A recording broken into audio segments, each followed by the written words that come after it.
इदं केशवपादरायणं सूत्रभाष्यकृतं वन्दे भगवन्तौ पुनः पुनः। ईश्वरो गुरुरात्मेति मूर्तिभेदविभागिने व्योमवद्व्याप्तदेहाय दक्षिणामूर्तये नमः। श्रीचिद्घनगणेशाय नमो नियं सकलनित्यशप्रकाशव्यापकं नामरूपेण निष्कालं विद्यबुद्धिं बुद्धेर्तृप्यत्वनिर्मलम् अपारं सर्ववेदान्तवेद्यं प्रत्यक्परं महः तदेवात्मवक्तो वेत्ति निश्चितामतिः।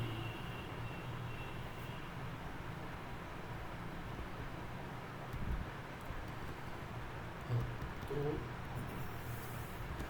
पिछले पाठ में हम लोग 1 से 80 देखा था हमने, जहाँ पर कहा गया कि 180 पीछे कि आभास स्वरूप विवेचन, आभास का स्वरूप क्या है उसका विस्तार दिया गया। पहले प्रतिबिंब दिखाए थे,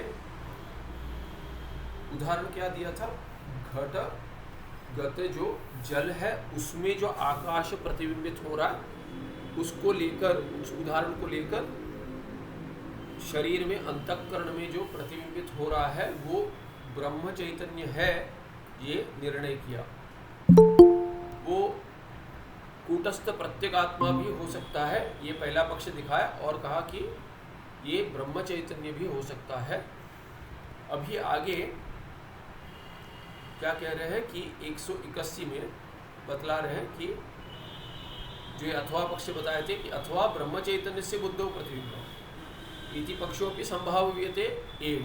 जैसे पहले कहा, क्या कहा था कि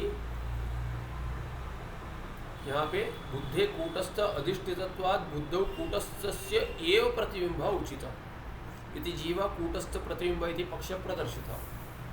तो क्या पक्ष दिखा, पहला पक्ष दिखा कि बुद्धि में जो प्रतिबिंब हो रहा है वो किसका हो रहा है, कूटस्थ चैतन्य का, प्रत्यगात्मा का हो रहा है, साक्षी चैतन्य का। और जीव किसकी आख्या है, अंतःकरण, उसके साथ जो प्रतिबिंबित चैतन्य है और जिसका प्रतिबिंब हो रहा है बिंब चैतन्य जो है, उन तीनों को मिलाकर जीव करके आख्या बनाई। और उसमें बिंब कौन सा है, बिंब क्या है, बिंब पहले बताया, बिंब तो कूटस्थ चैतन्य है, साक्षी चैतन्य। और दूसरे पक्ष में बताया कि जीव की आख्या तो वही है, जीव तीनों को मिला के हुआ, किंतु उसमें जो बिंब है वो ब्रह्म चैतन्य भी हो सकता है, ऐसे दूसरा पक्ष भी बता दिया। जैसे घटस्थ जल में जो आकाश प्रतिबिंबित है वो महाकाश है, वैसे ही जो अंतःकरण में या बुद्धि में प्रतिबिंबित है वो चैतन्य बिंब का जो ब्रह्म चैतन्य है उसी का है। अभी 181 में बताते हैं चिदाभास एव पुण्य पापादि आश्रय न कूटस्थ। जब जीव संसारी है और जीव के लक्षण में आपने 3 अंश जोड़ दिए, पूर्व पक्षी कह रहा है कि आपके जीव के लक्षण में 3 अंश है, एक चैतन्य है जो कूटस्थ चैतन्य है या ब्रह्म चैतन्य है, और दूसरा है बुद्धि या अंतःकरण, और तीसरा उसमें जो प्रतिबिंबित चैतन्य, प्रतिबिंब जो है वो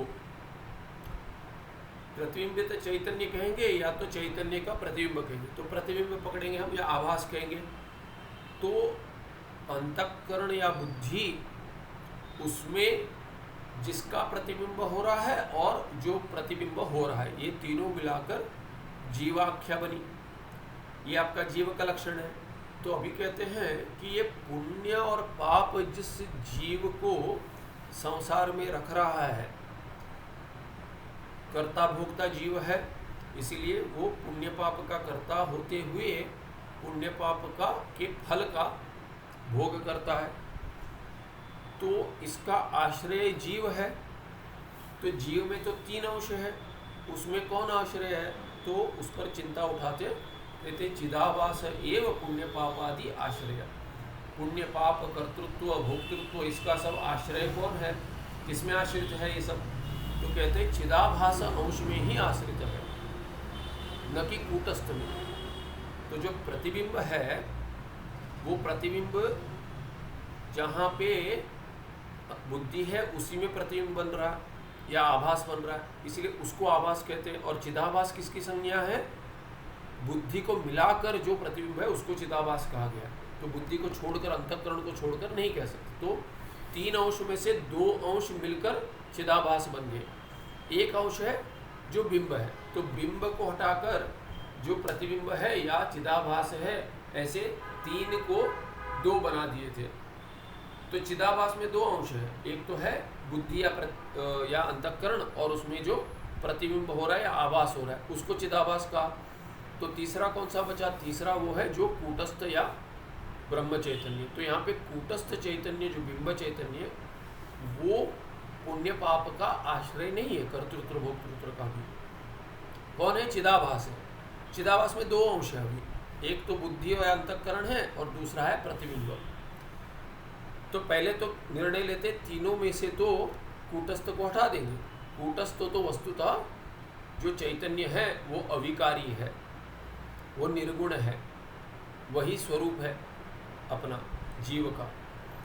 किंतु जो संसरण चल रहा है,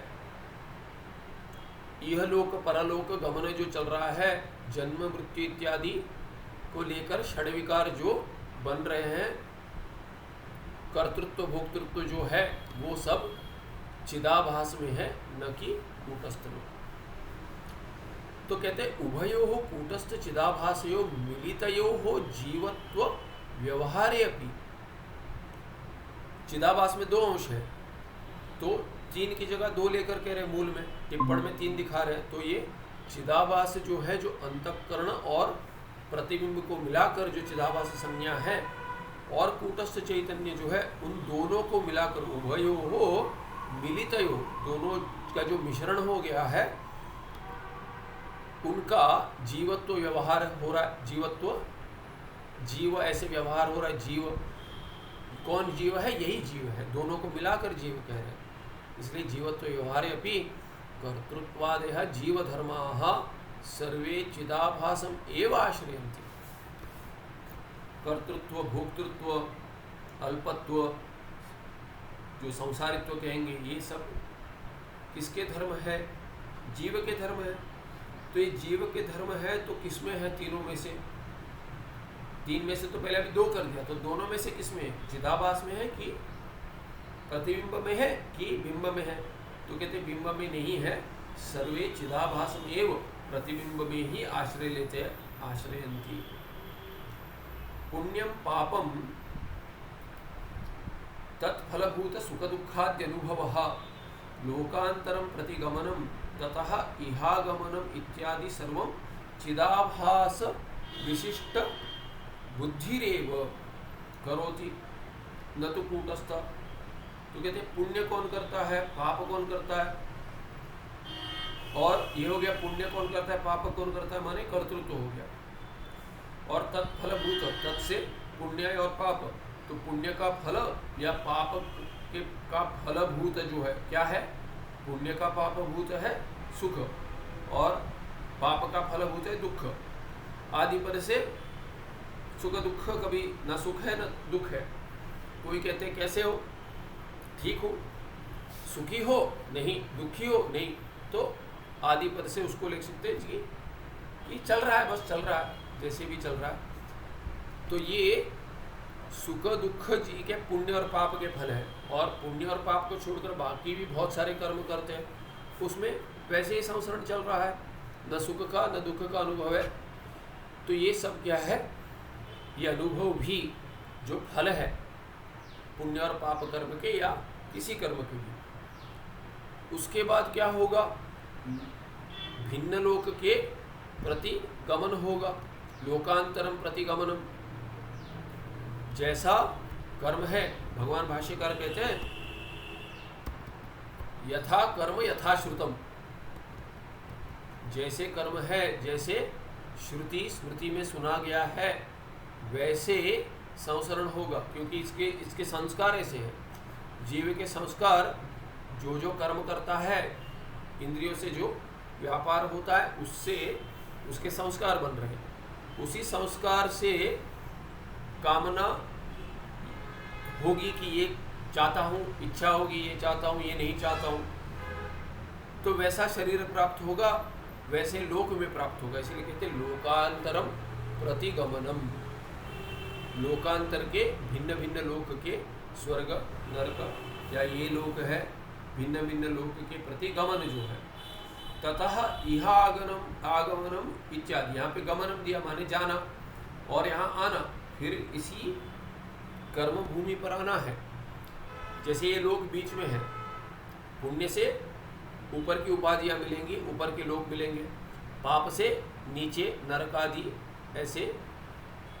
ऐसी उपाधियाँ नरक में और वैसे लोक मिलेंगे। तो कहते हैं वहाँ से तथा लोकांतरम प्रति गमनम, फिर वहाँ से क्या है, फिर आना है। इहा आगमनम, यह अस्मिन लोके, इस लोक में आना है, इत्यादि ये सब है क्या, कर्तृत्व पुण्य पाप से और सुख दुखादि अनुभव से भोक्तृत्व।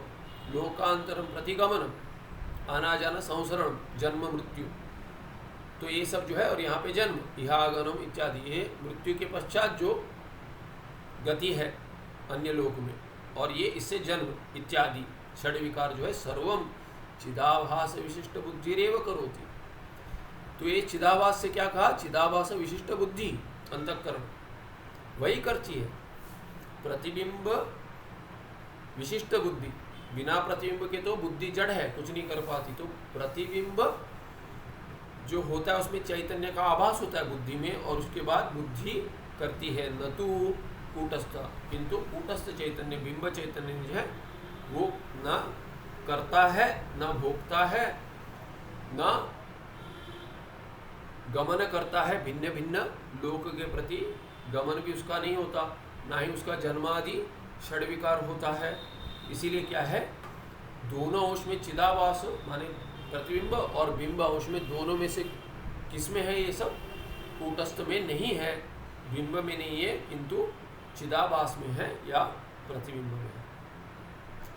अभी क्या है, संदर्भ से अब तक नहीं बताया, कूटस्थ करके प्रयोग बहुत बार हुआ है, पहले भी बताया होगा, पर यहाँ पे अभी इसका लक्षण बताते हैं। कूटस्थ, उसका विग्रह बताते कि कूटस्थ माने क्या। तो कूटस्थ में समास बताते हैं क्या है, कूटो नाम, पहले कूट क्या है कहते हैं, कूटो नाम अयोधन विशेष। तो ये कूट नाम आयोधन विशेष है, यहाँ पे ये कोई ये है लोखंड, लोखंडों को कहते हैं। तो ये क्या है कि ये नीचे इस पे रखकर है कि जिस पे जो लोहार जो है, लोहा लोखंड माने लोहा, लोहा जब भी पीटते हैं उसको आकार देते हैं, तभी उसके नीचे भी लोहा ही रहता है, पर वो क्या है कि मजबूत लोहा रहता है, और ऊपर जिसको आकार दे रहे हैं, जिस पे पीटते हैं, वो क्या, जिसको आकार देना है वो आकार ले लेता है, पर जिस पर रखकर पीट रहे हैं वो उसका आकार नहीं बदलता, उसको कूट कहते हैं। तो वो आयोधन विशेष है, अयस्कर आदि प्रसिद्ध कह रहे हैं, तो ये प्रसिद्ध है। तो ऐसा लोहा जो है, जो जिस पर रखकर पीटते हैं, जैसे अभी कुछ पीटना है तो कहते हैं अरे उस पर मत पीटो क्योंकि वो टूट जाएगा, लकड़ी पर रह के नहीं कर सकते, कहते अरे उस पर मत पीटो, किसी और पर पीटो। वैसे ही कुछ पीटना है या नारियल ही फोड़ना, देखिए नारियल फोड़ना, कहते हैं अरे उस पर मत पीटो, रखना नीचे रखकर अगर तोड़ते हैं तो बोले उस पर मत तोड़ो, वो टूट जाएगा। पर कूटस्थ वैसा नहीं है, कूटस्थ वैसा लोहा है जो आकार नहीं बदलता, जिस पर भिन्न लोहे को रखकर या सोने को रखकर उसको आकार देते पीट कर। वैसे ही कहते, ऐसी तुलना करते कूटस्थ की। तद्वत, तद्वत माने कूटवत, कूटवत निर्विकारतया तिष्ठति। तो इसमें जैसे ये अयस्कारादि प्रसिद्ध ये जो आयोधन विशेष है, वैसे ही ये निर्विकारी है और निर्विकारतया तिष्ठति, वैसे ही बिना बदले रहता है, इसलिए उसको कूटस्थ कहते हैं। चैतन्य को कूटस्थ उच्यते। कूटवत तिष्ठति, अर्थ क्या हो गया, कूटवत तिष्ठति, विग्रह वाक्य, कूटवत तिष्ठति इति कूटस्थः। अभी क्या है कि दूसरा कहते सप्तमी संभव है, क्षमा कीजिए,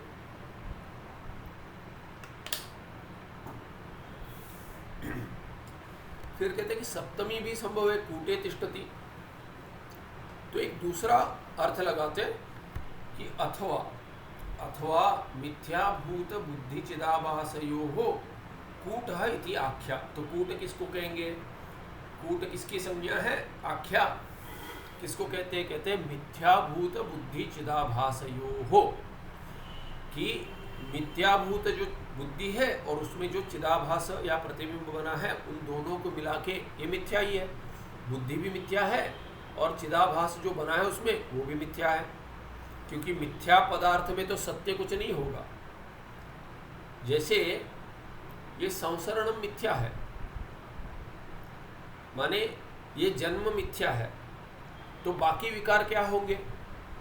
भगवान भाष्यकार कहीं कहते हैं कि षड विकार बतलाते समय कहते हैं, केनो उपनिषद इत्यादि कहीं कहते हैं कि ये जन्म विकार ही नहीं है।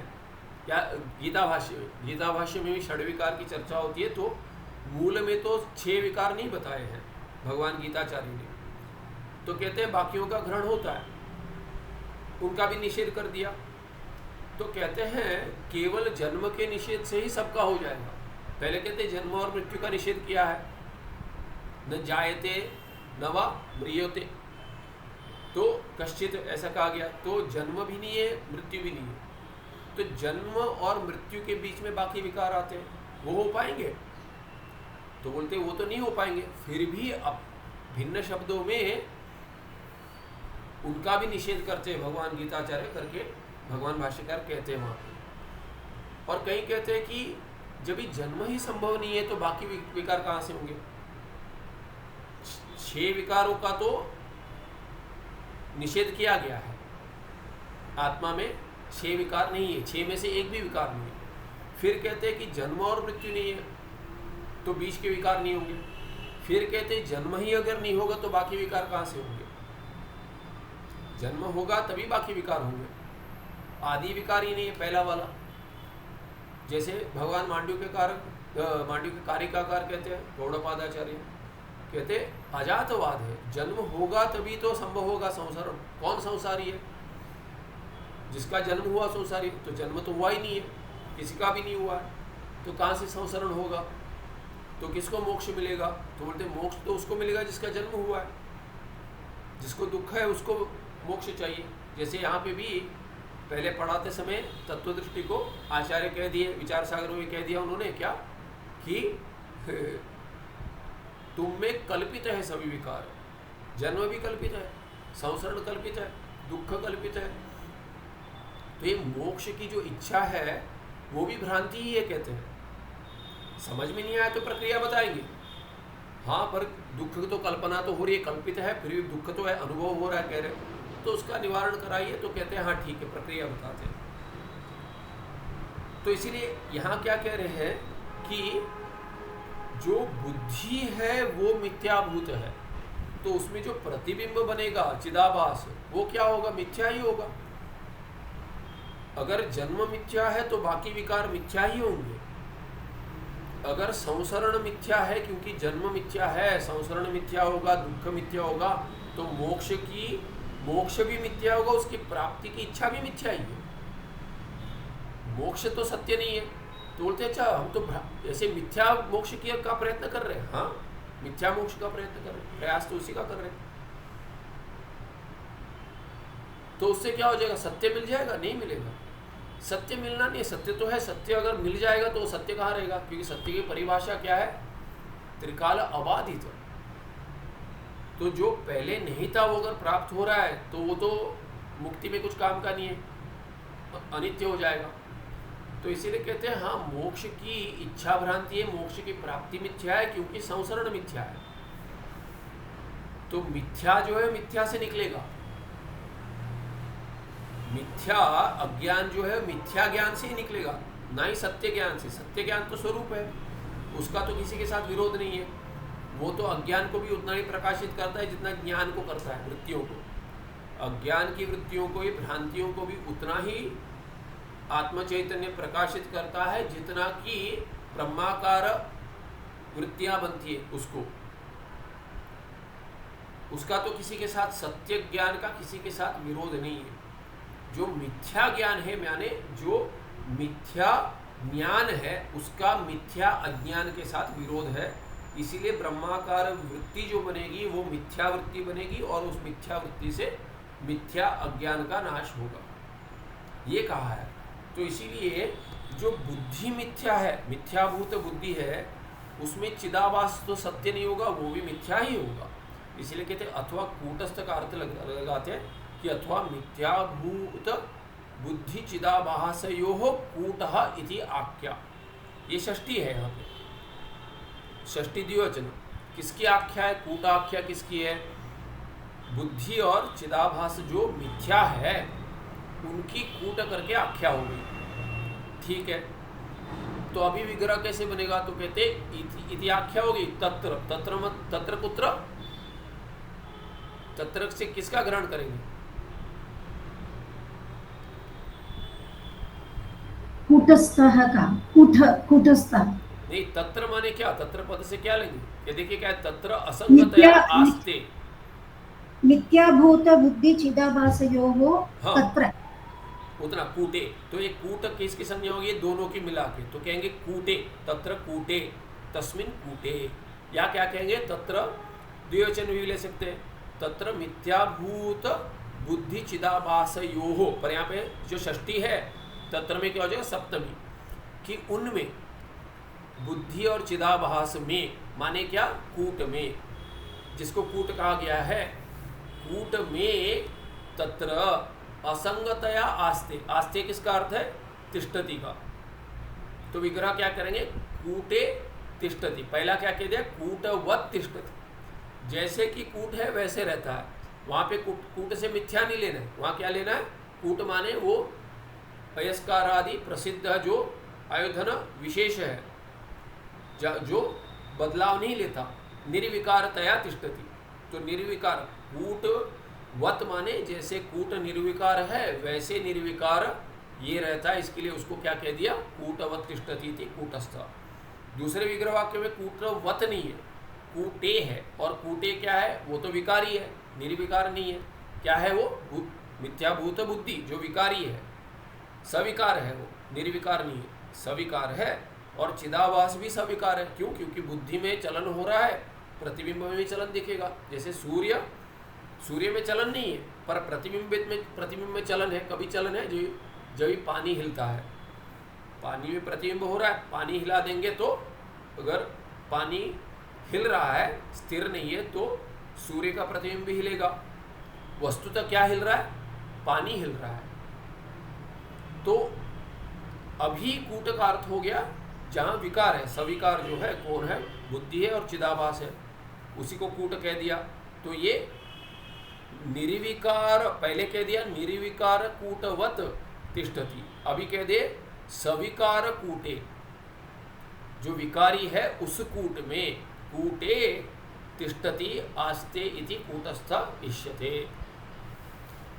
ऐसे इष्ट व्युत्पत्ति दिखाते इष्यते। अतः तो दो विग्रह बताए, कूटवत तिष्ठति निर्विकारतया और कूटे सविकारे कूटे तिष्ठति। वहां पे भी कहेंगे निर्विकारतया तिष्ठति, इसीलिए क्या है? अथा कूटस्थे कर्तृत्वादय न संभवन्ति। इसीलिए क्या कह दिया? पहले विग्रह में कह दिया कि निर्विकार होकर रहता है, बस उतना। कहाँ रहता नहीं बताया। निर्विकार तरह जो रहता है, जो है वस्तुतः, इसीलिए उसको कूटस्थ कहते हैं।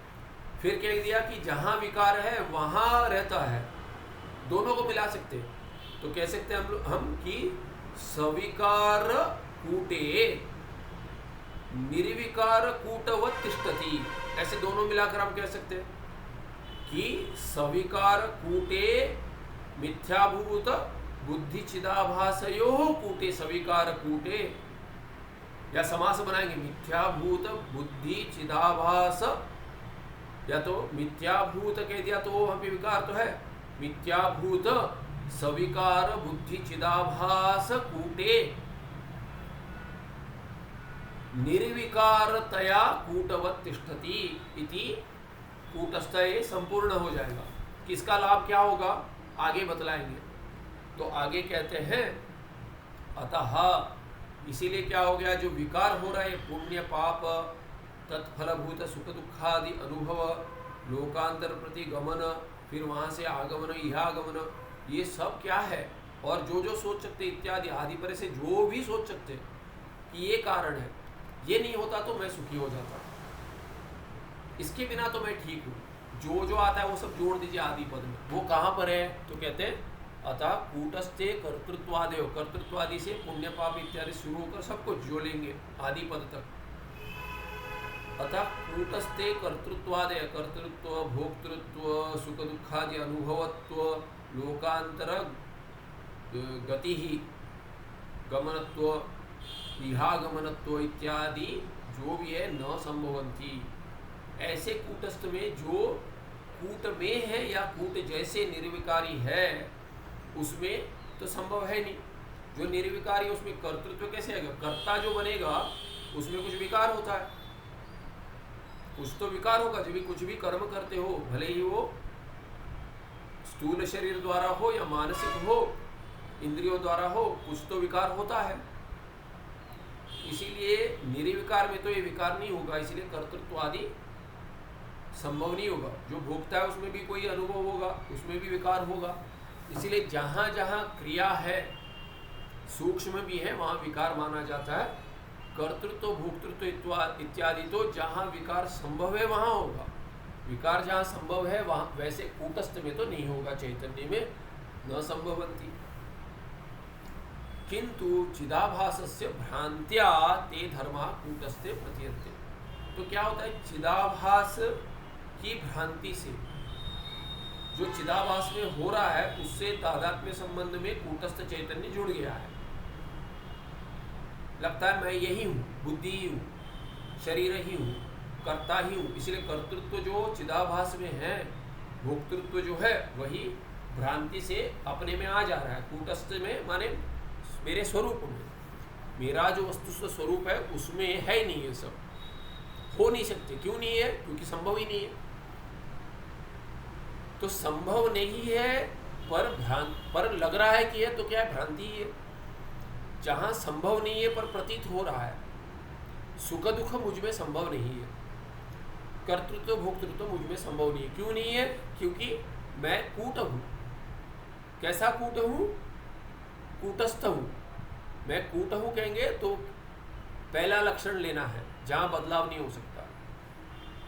या कूटस्थ हूँ कहेंगे, कूट जैसे हूँ, निर्विकार, या सविकारी कूट में मैं निर्विकारी रह रहा हूँ, वास कर रहा हूँ, जैसे जो है नहीं, मिथ्याभूत है।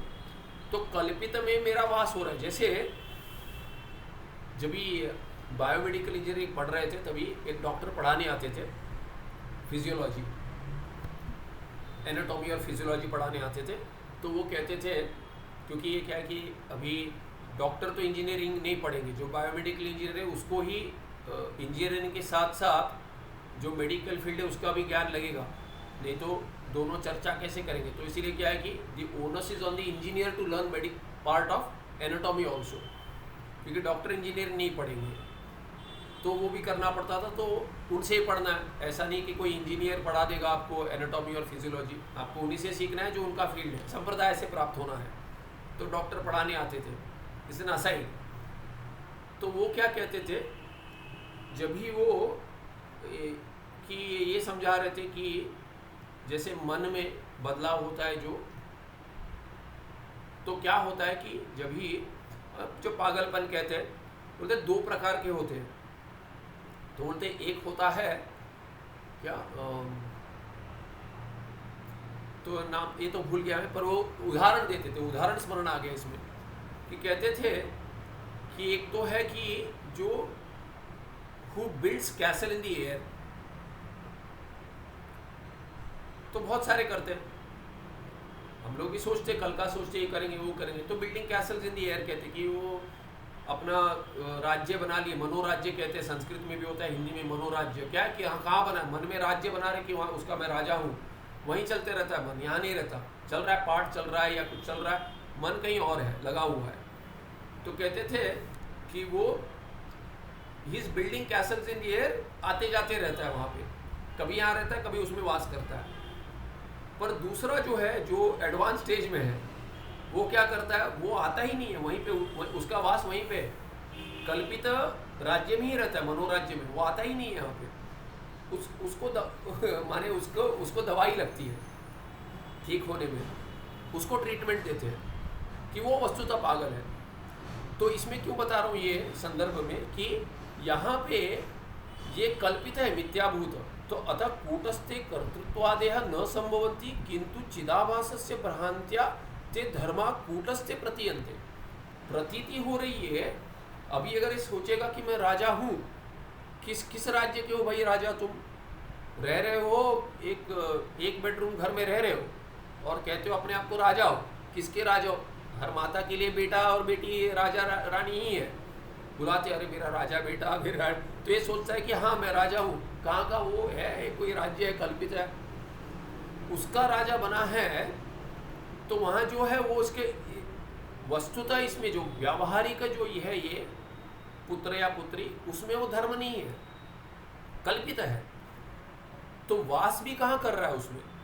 तो कह रहे हैं कि शरीर में वास करता है जीव, ये कल्पित शरीर में वास करता है, जैसे वो कल्पित राज्य में वास करता है, वो तो प्रातिभाषिक है। तो प्रातिभाषिक में जो व्यावहारिक जैसे जाकर रहकर कहता है मैं राजा हूँ, वो राजा नहीं बन जाएगा, कई प्रजा है ही नहीं उसकी, स्वप्न में जैसे वैसे ही है, इसलिए उसको डे ड्रीमिंग कहते हैं। तो ये वैसे ही ये यहाँ पे हाँ तो ये हाँ तो न्यूरोटिक और साइकोटिक में, न्यूरोसिस और साइकोसिस में फर्क समझा रहे थे, तभी वो बताते हैं न्यूरोसिस में क्या होता है, वहाँ एक में का भेद बता रहे थे, साइकोसिस क्या है न्यूरोसिस क्या है। तो एक वहाँ पर वास ही कर रहा है, दोनों में से एक वहाँ वास कर रहा है, दूसरा आते जाते रहता है, वो तो होते रहता है, कोई कम करता है कोई ज़्यादा करता है, मन भटकता है तो जाता है। वैसे ही कि मन भटक रहा है, चैतन्य से हटकर अपना स्वरूप क्या हो रहा है, जीव में शरीर में लग रहा है, उसमें वास कर रहे हैं हम।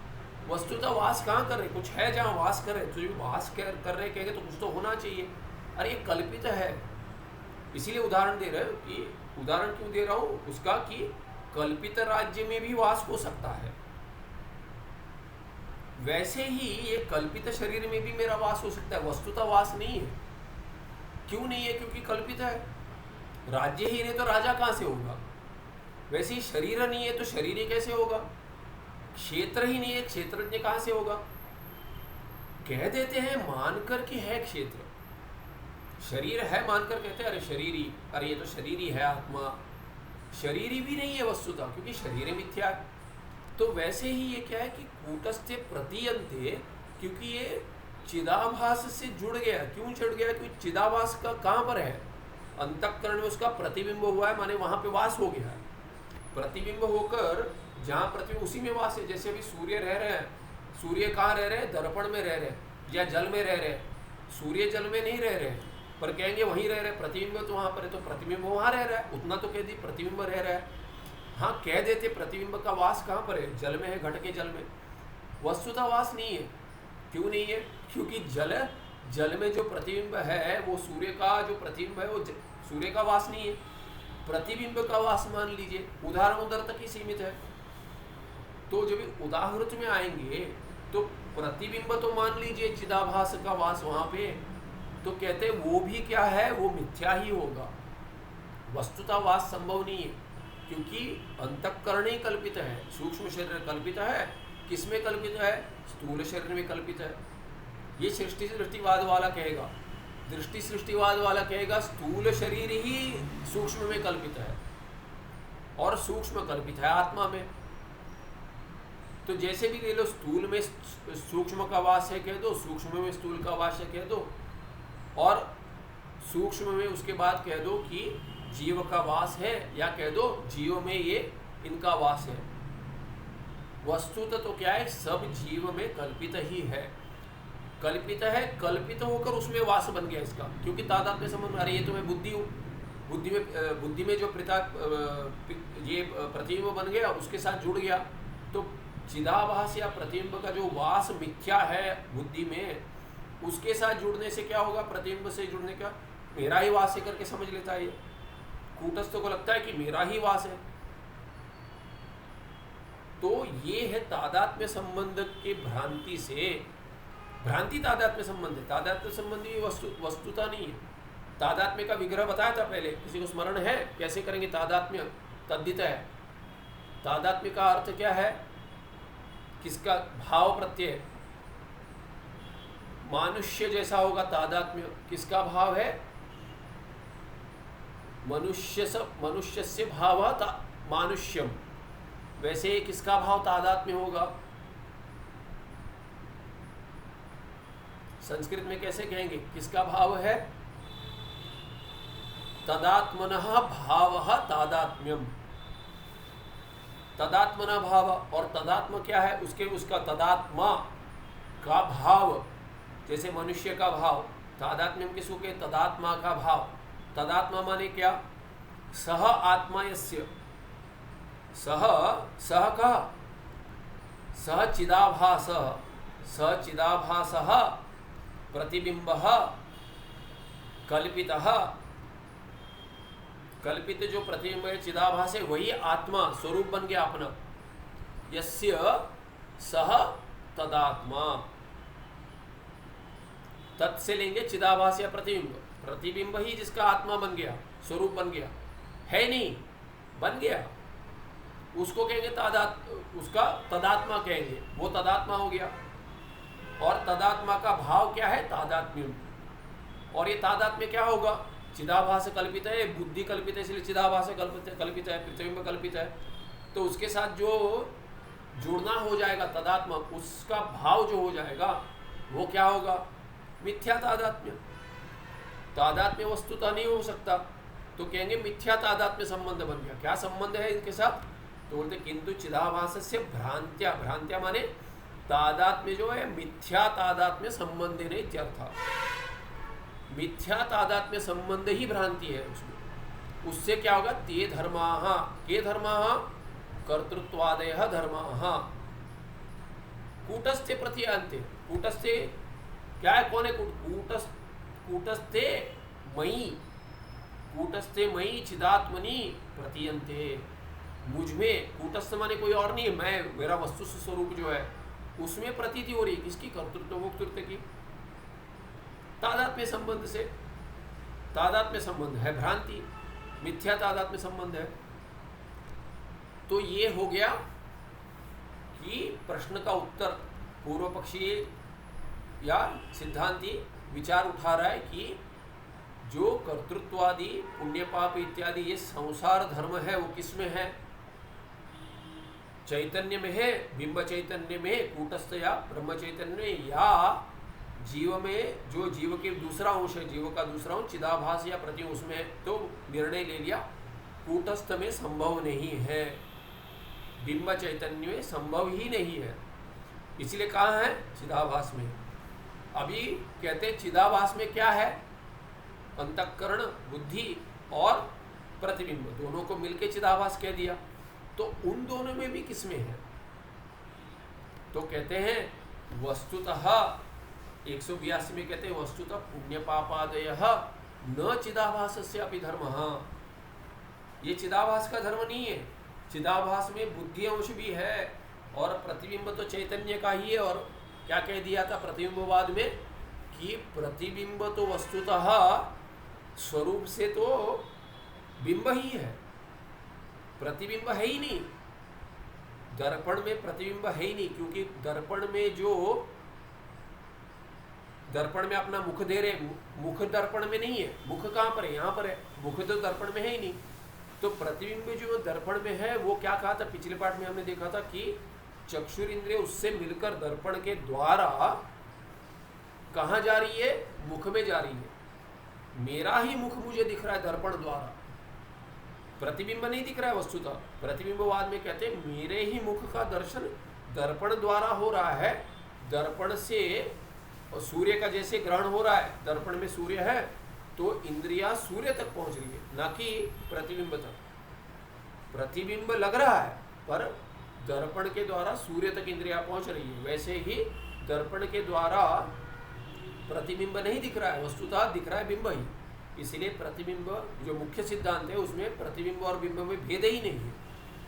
प्रतिबिंब तो बिंब का स्वरूप ही है, पर क्योंकि उसकी प्रतीति अंतःकरण में हो रही है, जहां पे विकार हो रहा है उसमें विकार प्रतीत हो रहा है, इसीलिए मिथ्या है।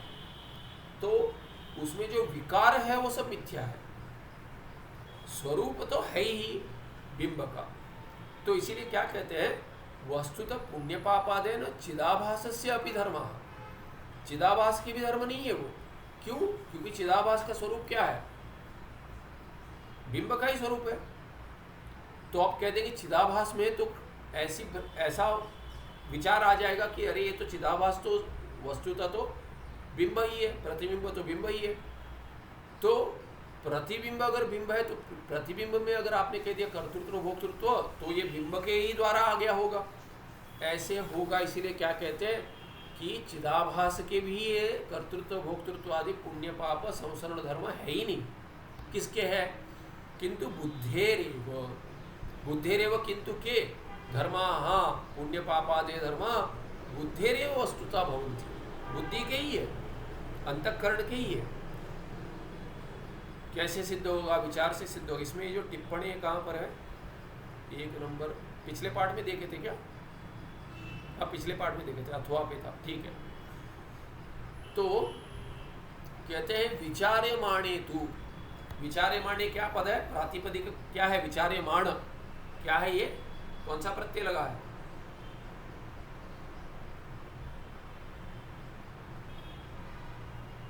थोड़ा व्याकरण होना चाहिए। सुभाषित जी का तो नहीं है, नीलम जी का हुआ है। माता जी आपका व्याकरण अभ्यास हो रहा है ना नीलम जी? हाँ ना, थोड़ा किया है पहले? मान प्रत्यय ऐसे पूरा नहीं किया है, इतना डीप नहीं किया है। थोड़ा किया है पहले? हाँ, थोड़ा तो किया है, बट नॉट लाइक ऊपर ऊपर व्याकरण या सूत्र के साथ किया, लघु इत्यादि कुछ किया है?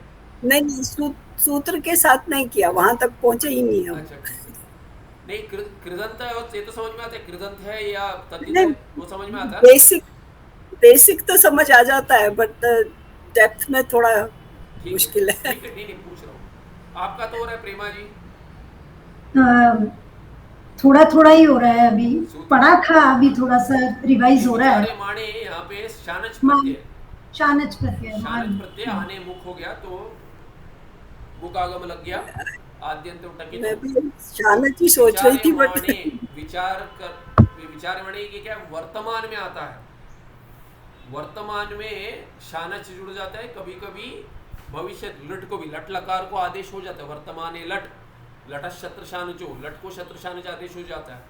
जहाँ आत्मनेपदी प्रत्यय, आत्मनेपदी धातु है वहाँ पे शानच होता है। कर्तरी में कर्तरी प्रयोग होगा तो आत्मनेपदी धातु होगा तो वो शत्रु नहीं लेता, शानच लेता है। परस्मयी पद शत्रु लेता है। कर्मणि होगा तो कर्मणि प्रयोग होगा तो यक लगेगा, भाव कर्मणोर यक, और वो धातु परस्मयीपदी हो या आत्मनेपदी हो, दोनों में शानच ही लगता है, उसको कर्मणि शानच कहते हैं। तो यहाँ क्या कहते हैं? विचार्यमाणे तू, शानच है यहाँ पे, और विपूर्वक चर इत्यादि उसमें आकार दिख रहा है, ये य लगा हुआ है। विचार्यमाणे तू, तो कहते हैं जब विचार करेंगे, विचार करते हैं तभी, सती सप्तमी है, विचार्यमाणे तू सती, जब भी विचार करेंगे, विचार करते करते क्या होगा? विचार्यमाणे तू पुण्य पाप तत्फल सुख दुख लोकांतर गमन आगमनादि सर्वम बुद्धि रहेगा। तो कहते जब विचार करेंगे ना, अगर विचार करेंगे, जब भी विचार करेंगे, सती विचार्यमाण्य सती, तो विचार करते करते क्या निर्णय होगा? चिदाभास में विचार करेंगे। पहले विचार किया कि जीव में कर्तृत्व भोक्तृत्व है, तो सिद्ध हुआ संसारी है जीव, तो जीव में कौन सा अंश संसारी है पहले हटा दिया, कूटस्थ में तो संभव नहीं है, तो पहले जो असंभव है ना, इम्पॉसिबल, उसको हटा दीजिए। जैसे कोई पहले क्राइम इत्यादि अगर कोई सीरीज या मूवीज देखते हैं, शेरलॉक होम्स वगैरह पढ़ा होगा या तो उसमें कहते हैं पहले जो इम्पॉसिबल उसको हटा दो, तो जैसे याद आ रहा है, इसके लिए कह रहा हूँ, स्मरण आ रहा है, तो कहते हैं कि वो एलिमेंट्री वॉटसन करके बहुत प्रसिद्ध हुआ था। वस्तुतः कभी आर्थर कॉनन डॉयल के पुस्तक में कहीं भी शेरलॉक होम्स ने डॉक्टर वॉटसन को कभी नहीं कहा एलिमेंट्री वॉटसन करके, कभी भी नहीं कहा। पर ये है प्रसिद्ध, कहते हैं। ये उदाहरण में ऐसे ही थोड़ा, क्योंकि अभी व्याकरण पूछ रहे तो क्या अरे व्याकरण पूछ रहे वो तो नहीं आता, चलिए थोड़ा सिक्युलर लेते कोई उदाहरण कि कहते हैं जहाँ थोड़ा एंटरटेनमेंट वाला लेते हैं। तो कहते हैं कि व्हेन यू रिमूव ऑल इम्पॉसिबिलिटीज, क्योंकि डॉक्टर वॉटसन इज इम्प्रेस्ड कि शेरलॉक कैसे कर लेते हैं, हम सोच भी नहीं पाते, वो तो निर्णय ही कर लेते, सीधा दिखता भी नहीं है और निर्णय कर लेते हो।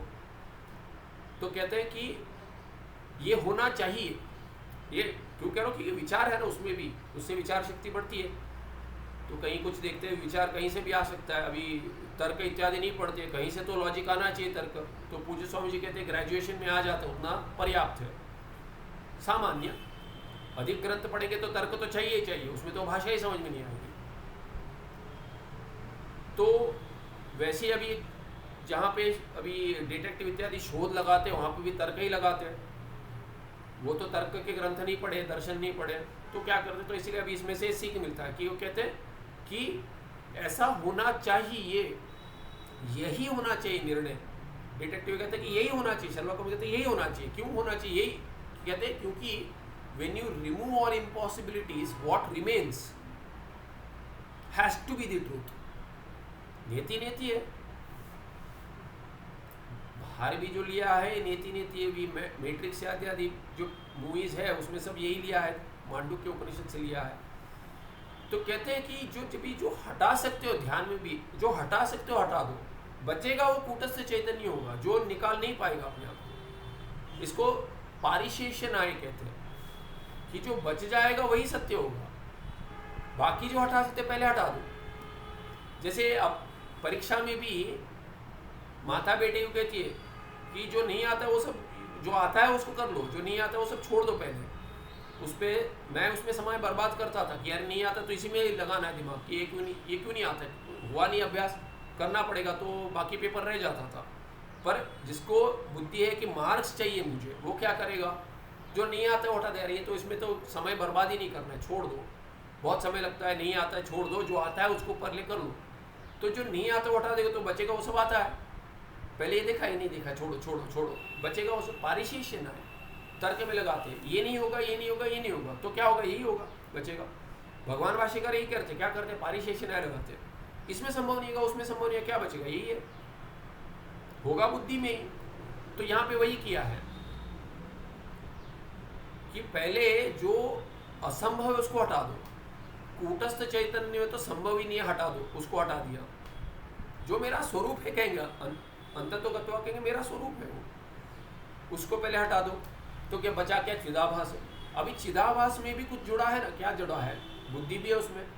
चिदाभास माने चिदाभास बुद्धि सहित चिदाभास, अंतःकरण सहित चिदाभास, इसीलिए कहते हैं विचारे माने, उसमें भी विचार करेंगे। पहले असंभव को हटा दिया, जिसमें नहीं होगा वो तो हटा दिया, तो जिसमें अभी हो रहा है, संभव है, उसमें भी विचार करेंगे। विचारे माने तू पुण्य पाप तत्फल, वही तत्फल समास कर दिया यहाँ पे, जो पुण्यम पापम दिखाया था तत्फल, अभी समास में जोड़ दिया, तो क्या पुण्य पाप तत्फल, अर्थ वही है, ये व्यस्त पद है, यहाँ पर समस्त में जोड़ दिया। पुण्य पाप तत्फल सुख दुख लोकांतर गमन आगमनादि सर्वम, क्या है ये सब, पुण्य पाप कर्म और उनके फल क्या है, सुख दुख। पुण्य का फल सुख, सुख अनुभव, दुख पाप का अनुभव। लोकांतर गमन तो पुण्य से भी होगा, पाप से भी होगा, और आगमन भोग जब भी कर लिया उसके बाद बचा है जो, उसके लिए जन्म मिलेगा यहाँ पे, फिर कर्म करो, ये संसरण चलता रहेगा। ये सर्व क्या है, सर्वम बुद्धेरेव, वो सब किसके है, सब बुद्धि के ही है। न तो चिदाभासस्य अपि, चिदाभासस्य नहीं कहा, न तो चिदाभासस्य अपि, क्योंकि चिदाभास कौन है, बुद्धि सहित चिदाभास है, प्रतिबिंब है, बुद्धि सहित प्रतिबिंब। बिना बुद्धि के तो प्रतिबिंब ही संभव नहीं है, आभास ही संभव नहीं है। तो अभी कहते उन दोनों में दोनों का है क्या? नहीं, दोनों का नहीं, चिदाभास का भी है करके नहीं कहेंगे, चिदाभास का है ही नहीं। तो क्या कहे? चिदाभास का, चिदाभास का भी है मत कहो, केवल उसका है, बुद्धि का है। तो कहते हैं, उस पर एक टिप्पण है, उदाहरण में दिखाते, जलगत शैत्यम तत्र प्रतिबिंबिता तत्र प्रतिबिंबितादित्यादीन यथा न स्पृशति तथा अंतःकरण गता विकारः अपि तत्र प्रतिबिंबित चिदाभासं न कदाचिदपि स्पृशन्ति। तो तर्क से समझाते हैं। देखिए, कहते जल में जो शैत्य है उसमें प्रतिबिंब हो रहा है। किसका प्रतिबिंब हो रहा है? सूर्य का। प्रतिबिंबित आदि प्रतिबिंबिता, ये क्या है? इत्यादि, प्रतिबिंबित आदि इत्यादि, कुछ तो यहाँ त्रुटि लग रही है, प्रतिबिंबिताद तत्र प्रतिबिंबिताद इत्यादि, कई त्रुटि है, कुछ पदच्छेद नहीं बन रहा है, ना ही समास ठीक बन रहा है। यहाँ पे कहीं आप देख लेंगे, इसमें कोई शोधन किया होगा, पुस्तक के पहले लिखा हुआ है, या नहीं, ये प्रतिबिंबित आदित्यादि, हाँ ठीक है, मेरी ही बुद्धि अटकी, शर्लॉक होम्स में अटकी बुद्धि। तो ये क्या है? तत्र प्रतिबिंबित आदित्यादि, हाँ अब ठीक है, क्षमा कीजिए। तो जलगत शैत्यम तत्र प्रतिबिंबित आदित्य, आदित्य सूर्य, सूर्य इत्यादि प्रतिबिंब हो रहा है। इस सूर्य को ही लीजिए, आदि पद छोड़ दीजिए, आदि यहाँ पे जो आदि है वो छोड़ दीजिए, पहले वाले क्या है? प्रतिबिंबित आदित्य, आदित्य माने सूर्य। तो कहते हैं जलगत शैत्य है। जल का क्या स्वरूप है? जल गर्म हो जाता है, पानी आप अगर पते में रखकर गर्म करेंगे पतीले में तो गर्म हो जाएगा पात्र में, पर जब ये हटाएंगे उसको, वो क्या है? ठंडा हो जाएगा फिर।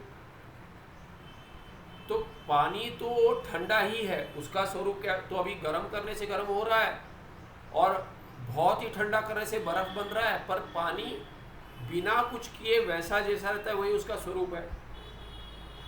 उपाधि के साथ जुड़कर, अग्नि के साथ जुड़कर गर्म हो गया, किंतु उसका वस्तुतः धर्म क्या है? शैत्य ही है, ठंडापन उसका धर्म है। इसलिए गर्मी लगती है तो ये पानी पीते हैं, नहाते हैं पानी से, ठंडे पानी से। तो ये क्या है? ठंडे पानी यानी गर्म ना किया हुआ पानी, ठंडा ही बोलते हैं, ठंडे पानी से नहा लो। ऐसा नहीं कि फ्रिज से निकाल के नहाते हैं। ठंडा पानी माने नल में जो आ रहा है। आजकल तो नल में भी इतनी गर्मी बढ़ गई, यहाँ पे नल में ठंडा पानी नहीं आता। कभी आता है तो सोचते अरे वाह वाह ठंडा पानी मिल गया आज, नहीं तो गंगा जी जाना पड़ेगा। तो जलगत शैत्य जो है ये जल का वस्तुतः धर्म है। तो उसमें अगर सूर्य का प्रतिबिंब हो जाएगा तो सूर्य में तो गर्मी है, तो सूर्य की गर्मी सूर्य के प्रतिबिंब के द्वारा जल में जिसमें प्रतिबिंब हो रहा है उसमें होगा, गर्मी नहीं होती है। सूर्य के गर्मी का प्रभाव जलगत शैत्य, जल में जो जलगत माने जल में जो शैत्य है, शैत्य माने शीतल, शीतलता जो है ठंडी, उस ठंड को नहीं बदलता है, गर्म नहीं करता पानी। प्रतिबिंब से, सूर्य की गर्मी से अगर आप कहेंगे नहीं प्रतिबिंब से हो रहा है, सूर्य के सीधे किरण गिरने से जल गर्म भी हो रहा है, क्योंकि बाहर रखेंगे तो गर्म तो होगा पानी, पर जल का स्वरूप जो शैत्य है वो नहीं बदलता। तो वैसे ही कह रहे हैं यथा न स्पृशति, जैसे किम न स्पृशति, शैत्यम न स्पृशति। तो ये प्रतिबिंब इत्यादीन जो है यथा, यहाँ पे उल्टा देखिए ऐसे करेंगे, यहाँ पे ये शैत्यम जो है ये तो बदल रहा है। उदाहरण में ऐसे भी समझा सकते हैं कि स्वरूप नहीं बदल रहा है, पर यहाँ पे वो उदाहरण नहीं है। क्या उदाहरण है? जिसका प्रतिबिंब हुआ है। जलगत शैत्य जो है वो जल का धर्म है। उल्टा करेंगे तो हो जा रहा है कि ये गर्मी प्रतिबिंबित आदित्य सूर्य की गर्मी से तो जलगत शैत्य बदल रहा है, गर्म तो हो रहा है, तो आपको मानना पड़ेगा थोड़ा तो बदल रहा है, बाद में ठंडा हो जाएगा आप कह रहे हैं। पर क्या है कि ये द्वितीया कहाँ पर है? द्वितीया ये है, द्वितीया ये जलगत शैत्यम जो है ये प्रथमा में है। तो क्या उदाहरण क्या दे रहे हैं? उदाहरण दे रहे जलगत शैत्य जो है शीतलता है, वो प्रतिबिंबित सूर्य को का स्वरूप नहीं बदलती। जो प्रतिबिंबित है वो तो प्रतिबिंब तो बदल देगा, प्रतिबिंब तो जल धर्म को बदल देगा, शैत्य बन जाएगा गर्म, पानी गर्म हो जाएगा। पर इसीलिए तो यहाँ पानी जो है वो गर्म हो जाता है, स्वरूप तो कहेंगे हम फिर आ जाएगा, पर वो उदाहरण नहीं है। उदाहरण क्या है कि जल में जो शीतलता है वो सूर्य को प्रतिबिंबित जो है उसको स्पर्श करती है क्या? सूर्य ठंडा हो जाएगा उससे? सूर्य ठंडा नहीं होगा। तो द्वितीय है ये, तो जलगत शैत्यम, शीतलता लेंगे हम, शैत्यम से भ्रांति होगी तो हम शीतलता लेंगे। जलगत शीतलता प्रथमा जो है, तत्र तत्र कुत्र जले, जलगत शीतलता यथा यथा तत्रैव जले प्रतिबिंबित सूर्यम, सूर्यम कहेंगे हम, इसमें आदित्यादीन से भ्रांति होगी, इसे नहीं होगी, पर हम एक ही लेंगे, सूर्य या आदित्यम। तो ये द्वितीय में है, तत्रैव जले जलगत शीतलता यथा तत्रैव जले प्रतिबिंबित सूर्यम न स्पृशति, माने जल की शीतलता, धर्म जो है जल के शीतल किसका है? जिसमें प्रतिबिंब हो रहा है, उसका धर्म जैसे प्रतिबिंबित क्या है? बिंब है, बिंब सूर्य है, सूर्य को जैसे स्पर्श नहीं करती, सूर्य को ठंडा नहीं कर देगा जल के ठंडापन, वैसे ही क्या है कि अंतःकरण माध्यम है, अंतःकरण बुद्धि में किसका प्रतिबिंब हो रहा है? बिंब का। किसके? इस बिंब का, चैतन्य का। अभी क्या कह रहे हैं? अभी कह रहे सूर्य को तो चलिए आपने पहले बता दिया, पहले कूटस्थ को स्पर्श नहीं कर दिया, वो तो बता दिया आपने। तो इस उदाहरण में वो भी नहीं है। ये उदाहरण किसके लिए? कहते हैं प्रतिबिंबित सूर्य, सूर्य तो ठंडा नहीं होगा, ठीक है, सूर्य का जो प्रतिबिंब है जल में, वो प्रतिबिंब ठंडा होगा कि नहीं होगा? सूर्य का प्रतिबिंब ठंडा हो जाएगा क्या जल में?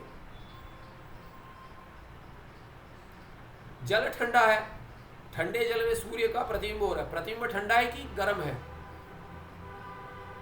क्या कहेंगे प्रतिबिंब के बारे में? क्या ही कहेंगे, प्रतिबिंब तो है ही नहीं वस्तुतः वहां पे।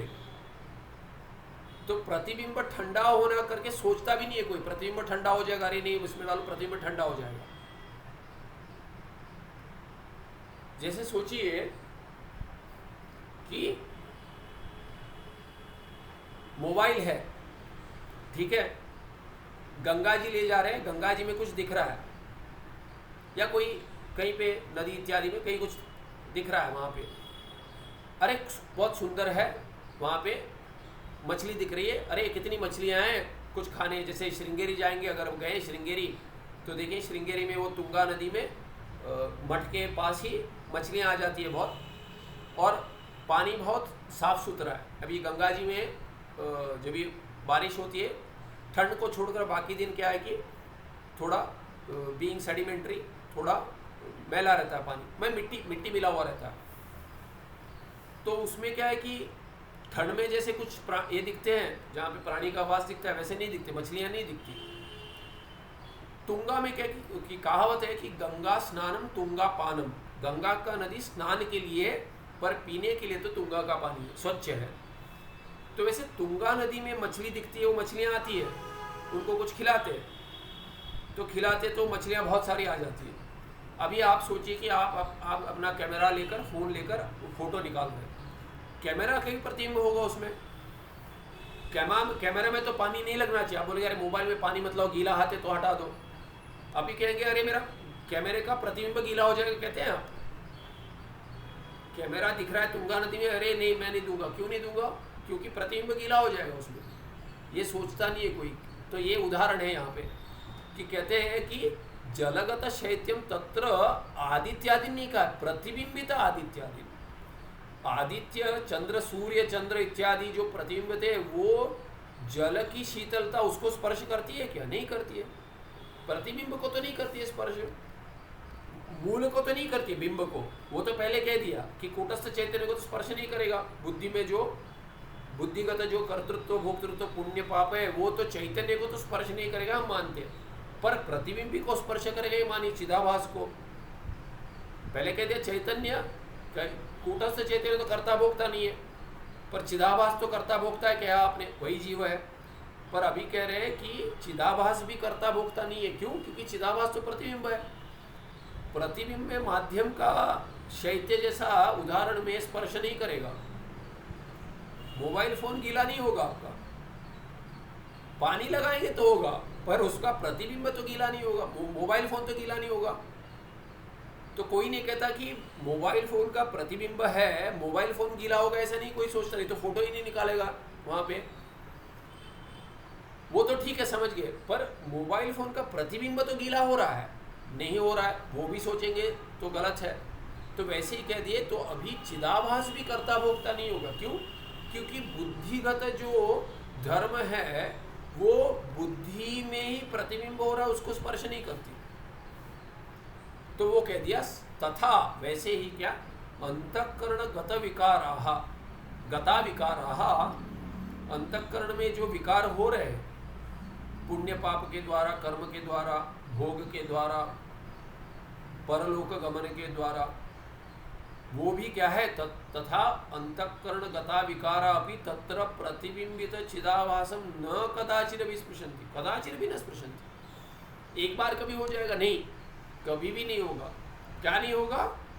अंतःकरण के अंदर जो विकार है उनका स्पर्श प्रतिबिंबित जो है चिदाभास, अंतःकरण में प्रतिबिंबित है, प्रतिबिंब नहीं कह रहे, प्रतिबिंब तो चिदाभास है। प्रतिबिंबित जो चिदाभास है, चिदाभास जो है प्रतिबिंब है, पर वो क्या प्रतिबिंब माने प्रतिबिंबित है। अंतःकरण में जिसका प्रतिबिंब हो गया उसको चिदाभास कह रहे हैं। जैसे कि जल में सूर्य का प्रतिबिंब हो गया, उस प्रतिबिंब को जैसे जलगत शैत्य शीतलता स्पर्श नहीं करती, वैसे ही जो अंतःकरण में चिदाभास बन गया प्रतिबिंब से, प्रतिबिंबित जो है, उस प्रतिबिंबित चिदाभास को जल के धर्म जैसे स्पर्श नहीं करेंगे, अंतःकरण के धर्म स्पर्श नहीं करेंगे। ठीक है? तो कह रहे न स्पृशन्ति, कदाचित अभी न स्पृशन्ति। तो ये विकार जो है अंतःकरण में, वो उसमें जो प्रतिबिंब हो उसको प्रतिबिंब को स्पर्श नहीं करेंगी, बिंब को तो स्पर्श करेंगे ही नहीं, प्रतिबिंब को भी स्पर्श नहीं करेंगे। उसके लिए उदाहरण द्वारा समझा दिया। किमु वक्तव्यम तद अंतःकरण अधिष्ठान भूतम प्रत्यगात्मानं न स्पृशन्ति इत्यत्र। इसलिए कहते हैं, पहले हमने समझा दिया था कि कूटस्थ चैतन्य को तो स्पर्श नहीं करेंगे, पर अगर हम ये उदाहरण ही पहले दे देते कि अंतःकरण के धर्म माने उदाहरण से कि जलगत जो शीतलता है वो प्रतिबिंब को ही स्पर्श नहीं करती, सूर्य को, प्रतिबिंबित सूर्य को, तो सूर्य को कैसे स्पर्श करेंगे? वैसे ही कैमुतिक न्याय से अंतःकरण के धर्म अंतःकरण में प्रतिबिंबित जो है उसको स्पर्श नहीं करती। तो ये कहने की आवश्यकता है क्या कि जिसका प्रतिबिंब हो रहा है बिंब को स्पर्श नहीं करेंगी? वो तो वैसे ही सिद्ध है। प्रतिबिंब को ही स्पर्श नहीं करेंगे तो बिंब को कहाँ से स्पर्श करेंगे? तो इसलिए कहते हैं कैमुतिक न्याय कहते हैं किमु वक्तव्यम तर अंतःकरण अधिष्ठान भूतम। जो अंतःकरण है, तद अंतःकरण जो है उसका अधिष्ठान भूत चिदाभास अंतःकरण में हो रहा है, चिदाभास को स्पर्श नहीं करेंगी, तो उस अधिष्ठान भूत जो चैतन्य है अंतःकरण का आधार जो है प्रत्यगात्मानम, उसको प्रत्यगात्म को स्पर्श नहीं करेंगे। ये कहने की क्या आवश्यकता है? किमु वक्तव्य, ये आवश्यकता ही नहीं कहने की। यथा पृथ्व्यादिगता, दूसरा उदाहरण देते, यथा पृथ्व्यादिगता तत्कार्यगताश्च विक्रियाः पृथ्वी आदि आधारभूतम आकाशम न स्पृशन्ति। आकाश का उदाहरण लेकर समझाते हैं कि जैसे पृथ्वी आदि कहाँ पर है? आकाश में रखने के लिए। आकाश क्या है? अवकाश प्रदात्र आकाश है। तो जिसको अवकाश दे रहा है, किसको? पृथ्वी को अवकाश दे रहा है आकाश, वायु को दे रहा है, जल को दे रहा है, अग्नि को दे रहा है। ऐसे जो महाभूतों को आधार बनकर जो अधिष्ठान बनकर अवकाश दे रहा है आकाश, उसको पृथ्वीगत, पृथ्वी या जल में जो विकार हो रहा है, अग्नि में विकार हो रहा है, वायु में की चर्चा नहीं करते, पर वायु में सोचिए विकार हो रहा है, वो पृथ्वी आदि गत विकार जो है तत्कार्यगताश्च विक्रिया। और पृथ्वी आदि महाभूत हो गए, महाभूत के कार्य है, क्या कार्य है? स्थूल शरीर है, प्रपंच में स्थूल जो है स्थूल पृथ्वी है, घटपट आदि है, सूक्ष्म में अंतःकरण है, ये सब कार्य हो गए। तो ये पृथ्वी आदि जो आकाश में है और पृथ्वी आदि के जो विकार है तत्कार्य क्या है? वो अहंकार, देह, इंद्रियादि प्रपंच धर्माश्च। अहंकार हो गया कार्य, देह हो गया स्थूल कार्य, अहंकार से अंतःकरण इत्यादि सूक्ष्म, देह से स्थूल, इंद्रिय भी सूक्ष्म है, इंद्रिय भी आ गया, तो ये शरीर को लेकर के दिया। आदि पद से जो जो और जोड़ सकते हैं। और प्रपंच धर्म, इन्हीं को प्रपंच धर्म कह दिया, या प्रपंच धर्म भिन्न पकड़ लीजिए। मैं अपने शरीर को प्रपंच नहीं मानता हूँ, जो इंद्रिय द्वारा विषय बन रहे वही अगर मैं प्रपंच मानता हूँ तो उनको ले लीजिए प्रपंच से। प्रपंच धर्म जो है वो सब क्या है? प्रपंच धर्माश्च अज्ञान तत्कार्य निखिल दृश्य अधिष्ठान भूत चिद रूप प्रत्यगात्मान न स्पृशन्ति एव। बहुत लंबा समास बना दिया। क्या कहते? प्रत्यगात्मानम न स्पृशन्ति एव। अंत्य पद है प्रत्यगात्मा, द्वितीय में प्रत्यगात्मानम न स्पृशन्ति, कर्म हो गया। किसका कर्ता कौन है? कर्ता क्या है? कौन नहीं स्पर्श करेंगे? न स्पृशन्ति बहुवचन है। के न स्पृशन्ति?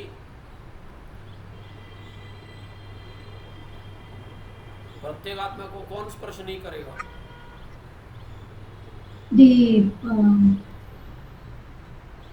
वाक्य में क्या है? प्रथमा बहुवचन में क्या है? प्रत्यगात्मानम। प्रत्यगात्मानम द्वितीया में है। हाँ, प्रथमा पूछ रहे हैं आप। प्रथम कर्ता तो प्रथमा में जाएगा ना, कर्तरी। हाँ हाँ हाँ हाँ हाँ। के न स्पृशन्ति, प्रश्न देखिए, के न स्पृशन्ति, इतनी संस्कृत तो आती होगी सबको। के न स्पृशन्ति, कह के न स्पृशन्ति, प्रत्यगात्मानम के न स्पृशन्ति। के प्रत्यगात्मा, कौन प्रत्यगात्मा को स्पर्श नहीं करेगा?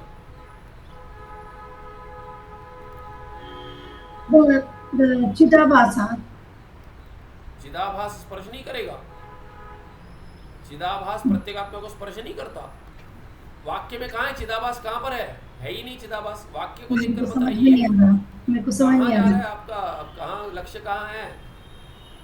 अभी तो प्रश्न अधिक पूछना पड़ेगा, क्योंकि ये सब हाँ हाँ बोलते हैं, कितना समझ में आ रहा है देखना पड़ेगा। व्याकरण तो छोड़ेंगे, इसका ही वाक्य की रचना देखिए कैसी हुई है। मैं अन्वय नहीं करता, सोचता हूँ समझ रहे आप। देखिए, धर्माः प्रपंच धर्माः ले लीजिए, प्रपंच धर्माः प्रत्यगात्मानं न स्पृशन्ति, ये वाक्य हो गया। प्रत्यगात्मा को धर्म का स्पर्श नहीं होता। ये प्रपंच के धर्म प्रत्यगात्मा को नहीं स्पर्श करते, माने उसको उसका कोई प्रभाव नहीं होता। जैसे उदाहरण लिया, जलगत शैत्य धर्म है, जल का जो धर्म है शीतलता, वो प्रतिबिंबित सूर्य को स्पर्श नहीं करता। ये उदाहरण हो गया। उदाहरण में क्या है कि वैसे ही अंतःकरण के अंदर जो विकार हो रहे, ये क्या विकार धर्म है। कैसे विकार हो रहे हैं इसको बता दिया, ये सब है। दूसरे उदाहरण में कह दिया, पृथ्वी आदि में जो विक्रिया है, उदाहरण में जो विकार हो रहे, पृथ्वी में विकार हो रहा है, जल में विकार हो रहा है, ये आकाश को स्पर्श करता है क्या? आकार में विकार, आकाश में विकार आ जाएगा क्या उससे? नहीं। पानी डाल दिया तो आकाश गीला हो जाएगा? नहीं।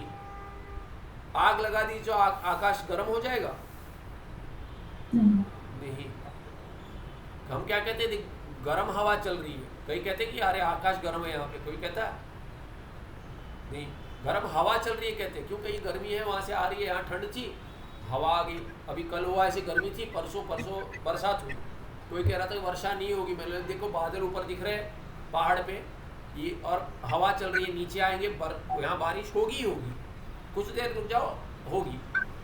बारिश के पहले ठंडे हवा चल रही थी, इसीलिए तो कहा कि अभी वर्षा होगी, क्योंकि वहाँ से बादल दिख रहे हैं, पहाड़ से हवा आ रही है, तो ठंडी हवा क्यों आ रही है, क्योंकि ऊपर वर्षा हो रही है, ठंड है, वहाँ की हवा यहाँ आ रही है तो ठंड हो रहा है। तो कहते हैं ठंडी हवा चल रही है, गर्म हवा चल रही है, हवा को कहते हैं, पर आकाश ठंडा हो गया, आकाश गर्म हो गया, कोई नहीं कहता। तो ये उदाहरण में क्या कह दिया कि पृथ्वी आदि गत जो धर्म है, विक्रिया है, वो पृथ्वी के आधार आकाश को स्पर्श नहीं करते। वैसे उदाहरण जो ले लिया, वैसे उदाहृत एग्जाम्प्लीफाइड में क्या है, तद्वद एव, वैसे ही क्या है, अनात्मभूत अज्ञान, अज्ञानम, अज्ञान क्या है, अनात्मा है, आत्मा नहीं है तो अनात्मा है अज्ञान। तो अज्ञान जो है वो आत्मा नहीं है, और उसका कार्य क्या है, अहंकार है। अज्ञान का कार्य है अहंकार, देह भी उसका कार्य है, इंद्रिय भी उसका कार्य है, आदि पद से जो लेंगे सभी उसके कार्य है। जो कार्य है वो सभी कार्य अज्ञान के कार्य है, माया के कार्य है, अविद्या के कार्य है। और प्रपंच धर्म जो है, यही प्रपंच धर्म कहिए या तो प्रपंचगत जो धर्म है वो सब ले लीजिए। तो ये सब क्या है, इंद्रिय, देह, अहंकार, सब कार्यभूत जो है अज्ञान के, प्रपंच के धर्म है, या उसके साथ प्रपंच के जो धर्म है, या इंद्रिय के धर्म जो है, देह के धर्म है, अहंकार के धर्म है, और प्रपंच के जो धर्म है, वो कर्ता बन गए वाक्य में। वो न स्पृशंती, किसको स्पर्श नहीं करते, प्रत्यगात्मानम। कौन सा प्रत्यगात्मा, मेरा जो स्वरूप है, इसीलिए कह दिया चिद रूप जो है, चैतन्य रूप जो प्रत्यगात्मा है, अंतर्भूत, सभी शरीर हटा देकर जो मैं हूँ सुषुप्ति में, समाधि में, उसको इन किसी के धर्मों का, प्रपंच धर्मों का स्पर्श नहीं होता, वो स्पर्श नहीं करते, चिद रूप जो है। और वो क्या है, अधिष्ठान भूत है। किसका अधिष्ठान है, दृश्य का। दृश्य माने कार्य।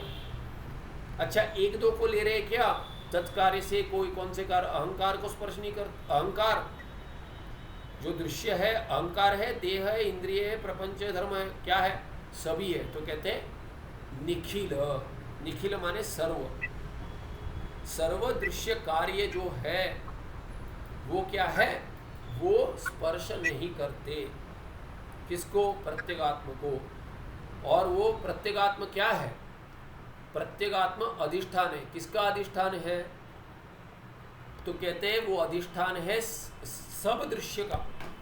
दृश्य तो सब, ये दृश्य माने जो कार्य है, उपलक्षण है, जो श्रुत है उसके लिए भी आएगा, जो रसन ग्रहण करते हैं उसके लिए भी आएगा। ये दृश्य माने पूरा प्रपंच, निखिल प्रपंच का जो अधिष्ठान भूत चिद्रूप प्रत्यगात्म, उसको ये प्रपंच के धर्म स्पर्श नहीं करते। और ये क्या है, ये सब किसके कार्य है, निखिल दृश्य माने कार्य, किसके, सर्व कार्य, किसके कार्य है, अज्ञान और अज्ञान के कार्य। तो अज्ञान, तत्कार्य माने अज्ञान कार्य, और अज्ञान भी, चलिए कार्य तो स्पर्श नहीं करते, कारण अज्ञान जो है वो स्पर्श करेगा नहीं। तो कहते अज्ञान, ये धर्म अज्ञान तत्कार्य निखिल दृश्य अधिष्ठान भूत चिद्रूप प्रत्यगात्मान न स्पृशन्ति। तो किसका अधिष्ठान है, अज्ञानी, अज्ञान का अधिष्ठान, अज्ञान का भी अधिष्ठान वही चिद्रूप प्रत्यगात्मा है। अज्ञान का कार्य जो है निखिल दृश्य है, उसका भी अधिष्ठान क्या है, चिद्रूप प्रत्यगात्मा ही है। तो कौन स्पर्श नहीं करेगा, कर्ता हो गया कि अज्ञान तत्कार्य अहंकार देह इंद्रियादि प्रपंच धर्माश्च, चकार है तो दो तो कम से कम आएगा। क्या दो है, एक अज्ञान, तद्वदेव अनात्मभूत अज्ञान। अनात्म जो है वो अज्ञान, और उसका कार्य तत्कार्य, क्या है कार्य, अहंकार देह इंद्रिय आदि प्रपंच धर्म च। तो च से अज्ञान जो कारण है, और कार्य जो है वो अहंकार देह इंद्रिय प्रपंच धर्म। ये सभी जो है दोनों अज्ञान और अज्ञान का कार्य सब, ये अज्ञान जो पहला बताया उसका भी अधिष्ठान जो है, और अज्ञान का कार्य जो है अहंकार देहादि जो बताए वो निखिल दृश्य हो गया, उन दोनों का अधिष्ठान, कारण और कार्य दोनों का अधिष्ठान कौन है? चिद्रूप प्रत्यगात्मा। उन सबका अधिष्ठान चिद्रूप प्रत्यगात्मा ही है, उसको स्पर्श नहीं करेगा। जैसे जैसे मरुजल है, जो मरुजल है मिराज वाटर, वो किसका, उसका आधार जो है जो रेती है वहां पे, उसको स्पर्श कर नहीं करता, गीला नहीं करेगा उसको। वो उदाहरण ले लीजिए यहाँ पे, वो अगर अच्छा समझ में आ रहा है तो वो समझ लीजिए। जैसे आकाश सबका अधिष्ठान है पृथ्वी का, तो पृथ्वी आदि जो महाभूत है उसके कार्य, वो और उसके कार्य दोनों का अधिष्ठान आकाश है, आकाश को स्पर्श नहीं करता। जैसे मरुभूमि का जल जो है वो जिस रेती पर आश्रित है उस रेती को गीला नहीं करता, वैसे ही जो अज्ञान और अज्ञान का कार्य है उसके दोनों का अधिष्ठान कौन है? चिद्रूप आत्मा है अधिष्ठान, उसको स्पर्श नहीं करता। अज्ञानात्तु ते धर्मा कूटस्थं स्पृशन्ति इति भ्रांतिर्भवति। तो धर्म ये स्पर्श कर रहे नहीं, मैं सुखी दुखी हूँ, पापी हूँ, पुण्य कर किया है मैंने, इतना सब कहते हैं, नहीं मैं ही इस लोक में जाऊंगा, अगर ऐसे करूंगा तो नरक मिलेगा, वैसे करूंगा तो स्वर्ग मिलेगा, उपासना से हिरण्यगर्भ या ब्रह्मलोक की प्राप्ति होगी। ये सब क्या है? भ्रांति है। ये सब जो धर्म अपने में प्रतीत हो रहे हैं, अरे मैंने तो बहुत पुण्य किया है, बहुत पाप किया है, बहुत सुख है, बहुत दुख है, ये सब क्या है? ये सब भ्रांति है। क्यों? क्योंकि अज्ञान है, अज्ञान के वश से धर्म कूटस्थ में स्पर्श कर रहे ऐसे लग रहा है, कूटस्थं स्पृशन्ति, कूटस्थ को स्पर्श कर रहे ऐसा जो लग रहा है, ये सब भ्रांति है। हाँ, यहाँ रुकते। कोई प्रश्न था आपका माता जी? अम्मा, प्रेमा अम्मा। हाँ, यहाँ पे जब अपन कह रहे हैं चिद रूप प्रत्यगात्मानम, हाँ, तो वहाँ पे we are talking about the प्रतिबिंब ओनली, नो?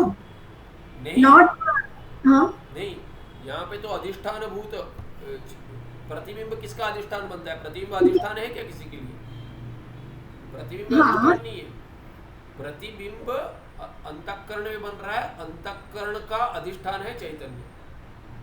तो जब हम यहाँ पे ये जो विचार हो रहा है, हाँ, we are talking about that कूटस्थ नहीं है, the reflected conscious भी नहीं है, because it is exactly like the same as that क्या बोलते हैं,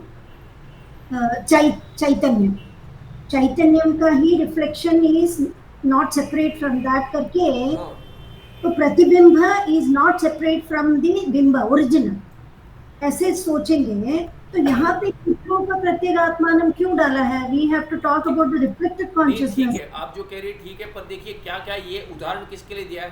किमु वक्तव्यम तदंतःकरण अधिष्ठान भूतम प्रत्यगात्मानम न स्पृशन्ति इति। क्या कहा है कि जब भी चिदाभास को स्पर्श नहीं करेंगे, प्रतिबिंब को ही अंतःकरण के धर्म स्पर्श नहीं करेंगे, तो कहने की आवश्यकता है क्या कि चैतन्य को स्पर्श नहीं करेंगे, बिंब को? आवश्यकता नहीं है। तो आवश्यकता तो है ही नहीं, तो क्यों नहीं है? उसके लिए उदाहरण दे रहे हैं कि कहते हैं तो इसके लिए प्रत्यगात्मा की बात करें, बिंब की, न कि प्रतिबिंब की। प्रतिबिंब को स्पर्श नहीं करेगा तो बिंब को स्पर्श नहीं करेगा, ये तो सिद्ध है। पर कहते क्यों कि उसमें हेतु देते हैं, क्योंकि जब भी धर्म क्या है, वो जिसके धर्म है उसका अधिष्ठान है, उसको स्पर्श नहीं करते। इसीलिए क्या है, ये जो अंतःकरण के धर्म है वो उसके अधिष्ठान को स्पर्श नहीं करेंगे। अधिष्ठान कौन है? प्रत्यगात्मा है, बिंब चैतन्य कूटस्थ। इसलिए उसी उदाहरण से क्या सिद्ध कर रहे? कैमुति का न्याय सिद्ध कर रहे। आपका प्रश्न ठीक है कि चर्चा चल रही थी चिदाभास को स्पर्श नहीं करेंगे, प्रतिबिंब को। प्रतिबिंब वस्तुतः कर्ता भोक्ता नहीं है, बुद्धि कर्ता भोक्ता है। ये कहने के लिए चर्चा आरंभ हुई, पहले एक निर्णय तो हो गया कि कूटस्थ चैतन्य को स्पर्श नहीं करेंगे, पर अभी क्या है कि कैमुत्य का न्याय बताया कि जब भी प्रतिबिंब को स्पर्श नहीं करेंगे तो बिंब को कैसे करेंगे। पर क्योंकि वो कह दिया तो पूर्व पक्ष ले लीजिए। पूर्व पक्षी पूछ रहा, अरे ऐसे कैमुत्य का न्याय कैसे कह सकते हैं, इसमें कोई हेतु तो होना चाहिए, ऐसा क्यों कहते हैं? आपके लिए सहज होगा, हमारे लिए सहज नहीं है, हम तो कैसे तो हो सकता है ऐसा हो। तो कहते नहीं, जिसका अधिष्ठान है, अधिष्ठान कभी भी शुद्ध ही होगा। जो